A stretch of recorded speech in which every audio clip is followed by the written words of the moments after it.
परिषद पालघर मध्ये जो पुरवणी आराखडा बनवण्यात आलेला आहे, जो जवळपास 4.5 कोटीचा आहे, 4,53,00,000चा आराखडा बनवण्यात आलेला आहे. त्या आराखड्यामध्ये पूर्ण पालघर डहाणूला वगळून पूर्ण मोखाडा आणि विक्रमगडची जवळपास 90% कामं म्हणजे 4,31,00,000ची कामं ही 4,51,00,000मधून तिकडे घेतलेली आहे. त्यामुळे पूर्णपणे हा आराखडा बनवताना पालघर जिल्ह्याच्या पालघर तालुका आणि डहाणू तालुक्यावर पूर्णपणे अन्याय केलेला आहे. आणि हा आराखडा बनवताना ज्या ज्या अधिकाऱ्यांनी अशा पद्धतीची चुकीची कामे केलेली आहेत तर त्यांच्यावर कारवाई करण्यासाठी आम्ही कोकण आयुक्तांना पत्र सुद्धा दिलेलं आहे आणि त्यांच्यावर लवकरात लवकर कारवाई व्हावी आणि चुकीच्या पद्धतीने जो आराखडा बनवलेला आहे, जी कामं चुकीच्या पद्धतीने करायला लावलेली आहेत ती कामं त्वरित थांबवून ह्याची चौकशी होऊन जे जे लोक याच्यात दोषी आहेत त्यांच्यावर कारवाई करावी अशी आमची शिवसेना उद्धव बाळासाहेब ठाकरे पक्षाची मागणी आहे. हे खरं आहे की जो पुरवणी आराखडा बनलेला आहे त्याची कुठल्याच प्रकारे जनरल मीटिंग मध्ये जिल्हा परिषदच्या मान्यता घेतलेली नाहीये. कारण आम्ही त्या मीटिंगला होतो. आमच्या काळामध्ये 15 म्हणजे 1 फेब्रुवारीमध्ये लास्ट जनरल मीटिंग झाली होती आणि तेव्हा कुठल्याच प्रकारे वाढीव रकमेच्या आराखड्याची मान्यता दिली गेलेली नाहीये. आम्ही ह्याची चौकशी डिपार्टमेंटला केली.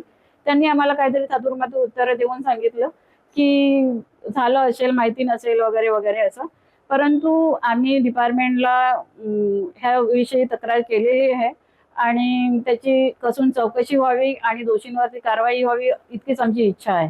जिल्हा परिषद पालघर चा 15 विभागाचा आराखडा सन 25 आणि 26 मध्ये साधारणपणे 4,53,00,000 ह्याचा पुरवणी आराखडा केलेल्याचं आम्हाला आता समजतंय आणि त्याचं कामही वाटप झालेलं आहे.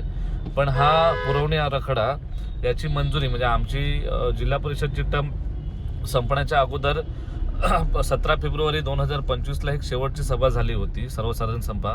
त्या सभेमध्ये पण हा आराखडा ठेवण्यात आलेला नव्हता आणि त्याची मंजुरी घेतलेली नाही. मग तर हा आराखडा कुठून आला आणि या आराखड्यामध्ये 4,53,00,000ची कामं घेण्यात आलेली आहेत आणि हा जी कामं घेतल्यात ती विशिष्ट एक तालुक्यापुरती घेतलेली आहे.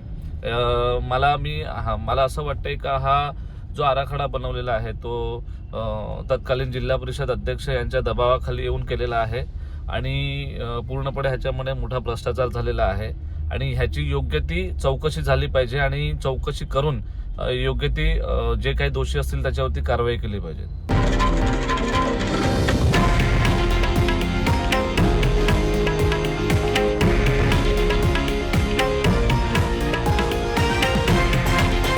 हे आहे देशातील नंबर 1 न्यूज नेटवर्क आणि आपण पाहत आहात TV9 मराठी, एकमेव.